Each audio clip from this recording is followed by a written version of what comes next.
भीम। जय जय जय जय जय भीम।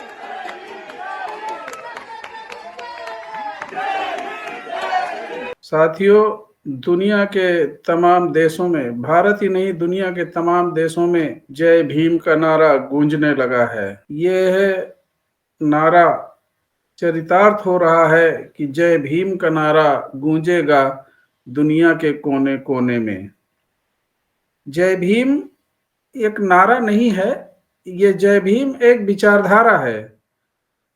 ये विचारधारा दुनिया के तमाम दलित, शोषित, पीड़ित जन के लिए एक रास्ता खोजती है। इस विचारधारा में भारत ही नहीं, दुनिया के तमाम देशों में जो लोग शोषित हैं, जो लोग पीड़ित हैं, जो लोग सताए हुए हैं, उन सब की समस्याओं का समाधान जय भीम विचारधारा में अर्थात डॉक्टर अंबेडकर अर्थात अंबेडकरवाद में वो हर समस्याओं का निदान अंबेडकरवाद ढूंढती है। चाहे आर्थिक समस्याएं हों, किसी भी देश की, व्यक्ति की, समाज की, चाहे वो राजनीतिक समस्याएं हों, चाहे सामाजिक समस्याएं हों, हर समस्याओं का समाधान बाबा साहब की विचारधारा में है, अंबेडकरवाद में है।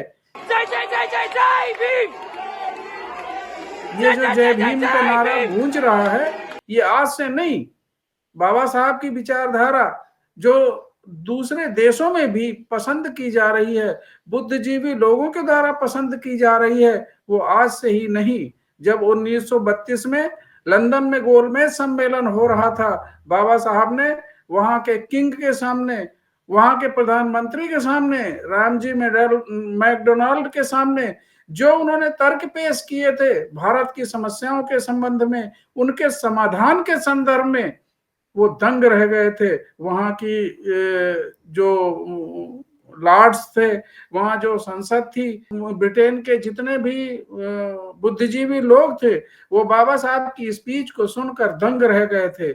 उसके दूसरे दिन दुनिया के तमाम देशों के समाचार पत्रों में, यहाँ ब्रिटेन के समाचार पत्रों में मुख्य पृष्ठ पर बाबा साहब की वो स्पीच, बाबा साहब की वो व्यक्तित्व, बाबा साहब की वो विचारधारा मुख्य पृष्ठ पे छपी थी।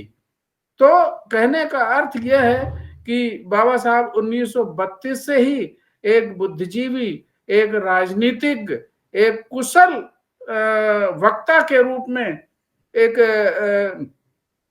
ऐसे व्यक्ति के रूप में जो जिनके पास समस्याएं ही नहीं, जिनके पास समाधान भी है। बाबा साहब की केवल विचारधारा, केवल उनकी व्यक्तित्व ही नहीं, उन्होंने जो लेख लिखे, उन्होंने जो उस समय शोध किया, उन्होंने जो उस समय शिक्षा ग्रहण की, वो दिखने लगी थी दुनिया के तमाम देशों में। जैसे कैम्ब्रिज यूनिवर्सिटी में जब बाबा साहब पढ़ के निकले, उसके कई सालों के बाद वहां ये अध्ययन किया गया कि अब तक कैम्ब्रिज यूनिवर्सिटी बनने के बाद से जो एक लिस्ट बनाई गई थी कि सर्वश्रेष्ठ जो सबसे अच्छे वहां के विद्यार्थी थे, उनमें 100 की लिस्ट बनाई गई थी, उनमें से बाबा साहब का नाम सर्वोपरि था। और उसी आधार पे कैम्ब्रिज यूनिवर्सिटी के गेट के सामने बाबा साहब की स्टैचू बनाई गई और वहां लिखा गया उनकी मूर्ति के नीचे लिखा गया सिंबल ऑफ नॉलेज। ये बाबा साहब की विचारधारा है। उनको ज्ञान के प्रतीक के रूप में मान्यता मिली। तो अमेरिका में तो बहुत पहले से बाबा साहब के विद्वता, बाबा साहब की दक्षता को लोगों ने भांप लिया था। तमाम देशों ने, ब्रिटेन ने, तमाम देशों ने कहा था कि ये व्यक्ति अगर हमारे देश में पैदा होता तो हम इनका नाम सूर्य रखते, सन। तो साथियों, बाबा साहब की ये जो विचारधारा है वो दुनिया के तमाम देशों में आज भी, चाहे तमाम विश्वविद्यालय में उनके ग्रंथ जैसे problem of rupee and its solution, तो ये जो उनकी किताब लिखी हुई थी, ये शोध था, लेकिन वो पुस्तक के रूप में छपी और वो तमाम वहां के कैम्ब्रिज यूनिवर्सिटी में एक टेक्स्ट बुक के रूप में पढ़ाई जाती है। तमाम उनके जो ग्रंथ हैं, तमाम उनकी विचारधाराएं दुनिया के तमाम यूनिवर्सिटीज में वो पढ़ाए जाते हैं।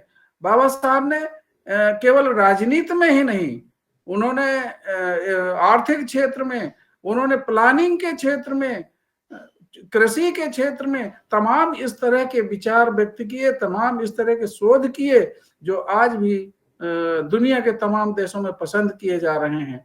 भारत में ये राजनीतिक या एक सोशल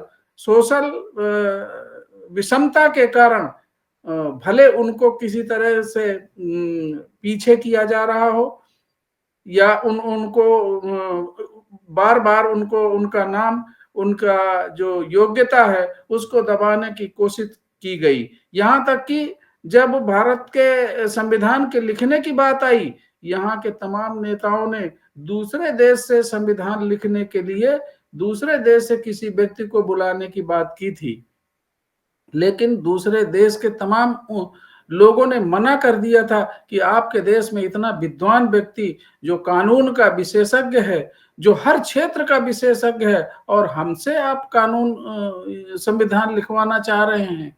और उनको कॉन्स्टिट्यूशन का संवैधानिक जो सभा बनाई गई थी संविधान लिखने के लिए, तो उस संविधान सभा में भी जाने से रोका गया, पूरा भरसक प्रयास किया गया। लेकिन बाबा साहब की विद्वता, बाबा साहब की तर्क शक्ति के आधार पे संविधान सभा में उन्हें जाने का मौका मिला और प्रारूप समिति के अध्यक्ष बने और इस तरह से उन्होंने संविधान लिखा। उन्हें हर तरह से नेग्लेक्ट करने की कोशिश की गई। ये सामाजिक विलक्षण, ये देश का जो बड़ी विडंबना रही है कि यहाँ पर योग्यता को नकारा गया है। अगर बाबा साहब की बात 1932 में ही पूना पैक्ट ना हुआ होता, कम्युनल लागू हो गया होता, तो भारत की स्थिति ही कुछ और होती। साथियों, ये विचारधारा हर सामाजिक, चाहे आर्थिक, चाहे राजनीतिक, हर समस्याओं का समाधान है। अम्बेडकरवाद में हर समस्याओं का समाधान है। जय भीम, जय भीम का नारा, जय भीम का नारा ही नहीं, ये एक विचारधारा है, एक दर्शन है, एक रास्ता है जो तमाम समस्याओं को खोज कर उनका समाधान निकालता है। भारत अगर अम्बेडकरवाद के रास्ते पे चल पड़े तो ये दुनिया के तमाम देशों में सिरमौर हो सकता है। ये सोचना है भारत के अम्बेडकरवादियों को। ये जिम्मेदारी बाबा साहब के उन लोगों की है जिनके लिए बाबा साहब ने अपनी कुर्बानी दी, अपने बच्चों की कुर्बानी दी, अपने आप को मिटा दिया। उन लोगों को सोचना है। तमाम आज भी ऐसे अम्बेडकरवाद का चोला ओढ़ के वो जो है वो ब्राह्मणवाद या दूसरे दलों के बस्ते ढो रहे हैं। ऐसे लोग, ऐसे दलाल लोग, ऐसे चमचे लोग अम्बेडकरवाद को नीचे गिराने का काम कर रहे हैं। मैं तो कहता हूं बाबा साहब के जो 3 नारे हैं, शिक्षित बनो, संगठित रहो, संघर्ष करो, इसको उलट दो साथियों।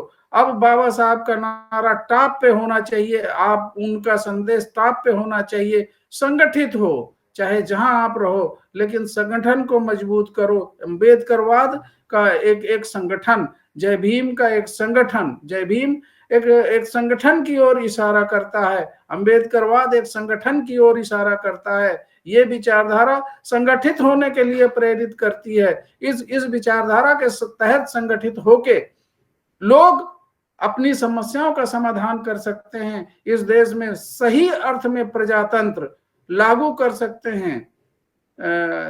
मेरा सभी अम्बेडकरवादियों से विशेषकर यह अनुरोध है, दुनिया के तमाम देश जब अम्बेडकरवाद को सही अर्थ में समझने की कोशिश कर रहे हैं, तो इस देश के अम्बेडकरवादियों को जरूर बाबा साहब की इस विचारधारा से सबक लेकर, सबसे पहले शिक्षित तो हम हो जाएंगे, शिक्षित तो सब कर लिया जाएगा समाज को। जब भी उत्तर प्रदेश में जब सरकार बनी थी 5 साल की, उसमें बाबा साहब के नाम पे, बुद्ध के नाम पे विश्व स्तरीय विश्वविद्यालय, कॉलेजेस और शिक्षण संस्थान खोले गए। अगर हुकूमत हमारे हाथ में आ जाती है, अगर हम संगठित हो जाते हैं, संगठित समाज ही व्यवस्थित समाज होता है। अगर ये संगठन की शक्ति की वजह से हम अपनी एक ताकत बना लेते हैं, बहुजन समाज एक ताकत बना लेता है, तो निश्चित है बाबा साहब की विचारधारा को हम इम्प्लीमेंट कर पाएंगे, हम जमीन पे उतार पाएंगे। काशीराम साहब ने जो संदेश दिया है वो यही संदेश दिया है। उन्होंने थोड़े समय में ही बाबा साहब का अध्ययन करके उनकी विचारधारा को जमीन पे उतारा, परिणाम दिखाया। साथियों, वो संगठन की शक्ति है, वो संगठन की ताकत है। संगठन को ऊपर करके लोग भ्रमित ना हो, संगठित हो। लोग एक जगह संगठित होके अपनी ताकत को पहचान कर और बाबा साहब की विचारधारा को लागू कर सकते हैं, उनके सपनों को साकार कर सकते हैं। यही नहीं, भारत के तमाम सामाजिक, आर्थिक, राजनीतिक विषमताओं का अंत कर सकते हैं। ये जय भीम की ताकत है, ये अंबेडकरवाद की ताकत है। जय भीम, नमो बुद्धाय, नमस्कार।